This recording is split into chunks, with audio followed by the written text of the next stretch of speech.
जय श्री कृष्ण दोस्तों।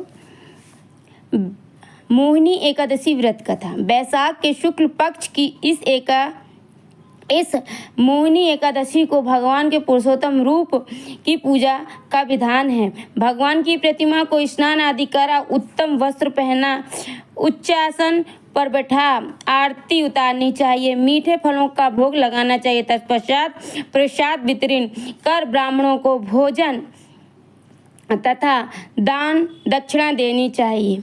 रात्रि में भगवान का कीर्तन करते हुए मूर्ति के समीप ही पृथ्वी पर शयन करना चाहिए। इस व्रत के करने से निंदित कर्मों से पाप से छुटकारा मिल जाता है। ये उसकी विधि है। बड़े मनोयोगपूर्ण सुन रहे थे युधिष्ठिर ये कथाएं। अब उन्होंने विनीत भाव से कहा, हे नटवर, हे नागर, बैसाख मास के शुक्ल पक्ष की एकादशी के बारे में भी कथा सहित सब बातें मुझे उसी प्रकार बताइए जैसे आपने अब तक की बताई हैं। भगवान कृष्ण ने कहा, हे कुंती पुत्र, जब सीता जी के वनवास के बाद रामचंद्र जी बहुत व्यथित थे, तब उन्होंने वशिष्ठ जी से पूछा कि गुरुदेव, मुझे कोई ऐसा व्रत बतलाइए जिससे समस्त दुखों, संतापों और पापों का क्षय होकर मेरे हृदय को शांति मिले। उस समय वशिष्ठ जी ने जो उत्तर दिया वह मैं तुम्हें सुनाता हूँ। महर्षि वशिष्ठ जी ने कहा, हे राम, आपने कोई पाप नहीं किया है। आपका तो नाम लेने से ही मनुष्य सभी रोग शोक मिट जाते हैं। यह प्रश्न आपने लोक हित की भावना से किया है। अतः मैं आपको बतलाता हूँ कि मानसिक शांति की प्राप्ति और संतोष तथा पाप मिटाने का अमोघ अस्त्र है मोहिनी एकादशी का व्रत। बैसाख मास के शुक्ल पक्ष की एकादशी को मोहिनी कहा जाता है, इसलिए कि यह व्रत करने से मनुष्य के सब पाप दुख दूर होकर मोह जाल से मुक्त हो जाता है। अतः एवं मनुष्यों को यह व्रत अवश्य करना चाहिए। मैं इसकी कथा कहता हूँ, आप ध्यान पूर्वक सुनिए।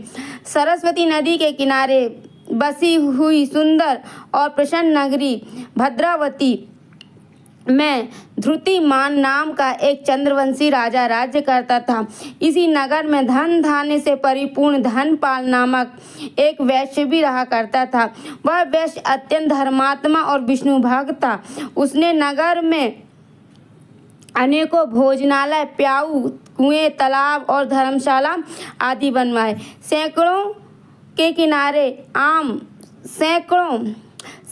किनारे आम, जामुन, नीम आदि के वृक्ष लगवाए। उस वैश्य के जमुना, सद्बुद्धि, मेधावी, सुकृत और दृष्ट बुद्धि नाम वाले 5 पुत्र थे। उनके 4 पुत्र तो धर्मात्मा थे, परंतु सबसे छोटा बेटा त्रुत बुद्धि, महापापी, लंपट और दुराचारी था। वह वेश्याओं और दुराचारियों मनुष्यों की संगति में रहकर जुआ खेलता, दूसरों की स्त्री के साथ भोग विलास करता तथा मांस मदिरा का सेवन किया करता था। इस प्रकार अनेकों कुकर्मों में फंसकर उसने अपने पिता के धन को नष्ट करता था। इसी कारण से उसके पिता, भाइयों तथा कुटुंबियों ने उसको घर से निकाल दिया। घर से निकाल देने के बाद सब धन नष्ट हो जाने पर वेश्याओं तथा दुष्ट संगति साथियों ने भी उसका साथ छोड़ दिया। अब वह भूख और प्यास से अत्यंत दुखी रहने लगा। जब उसने रात्रि के समय चोरी करना आरंभ कर दिया। एक दिन वह पकड़ा गया, परंतु राज्य कर्मचारियों ने उसको वैश्य का पुत्र जानकर छोड़ दिया। परंतु जब दूसरी बार पकड़ा गया तो उन्होंने उसे राजा के सामने उपस्थित कर दिया। राजा ने उसे दंडित कर कारागार में बंद कर दिया। कारागार में राजा ने उसको बहुत दुख दिए और फिर नगर से बाहर निकाल दिया। अब तो वह वन में रहकर जानवरों के शिकार पर अपना जीवन यापन करने लगा। एक दिन भूख प्यास से व्याकुल वह शिकार का पीछा करते करते कौंडिय ऋषि के आश्रम में जा पहुंचा। उस समय बैसाख मास था। कौंडिक ऋषि गंगा स्नान करने आ रहे थे। उसके भीगे वस्त्रों के छींटे पड़ने से उसको कुछ सद्बुद्धि प्राप्त हुई और वह मुनि के सामने हाथ जोड़कर कहने लगा, हे मुनिवर, मैंने अपने जीवन में बहुत पाप किए हैं, अतः आप उन पापों से छूटने का कोई साधारण और बिना व्यय का उपाय बताइए। बिना व्यय मतलब बिना खर्चा के। उसके दीन वचन सुनकर ऋषि कहने लगे कि ध्यान देकर सुनो, तुम वैशाख शुक्ला एकादशी का व्रत करो। उस एकादशी का नाम मोहिनी है और इससे तुम्हारे सब पाप नष्ट हो जाएंगे। मुनि के वचन सुनकर वह अत्यंत प्रसन्न हुआ और उसके द्वारा बताई गई विधि के अनुसार उसने मोहिनी एकादशी व्रत किया। हे राम, इस व्रत के प्रभाव से उसके सब पाप नष्ट हो गए और अंत में वह गरुड़ पर चढ़कर विष्णु लोक को गया।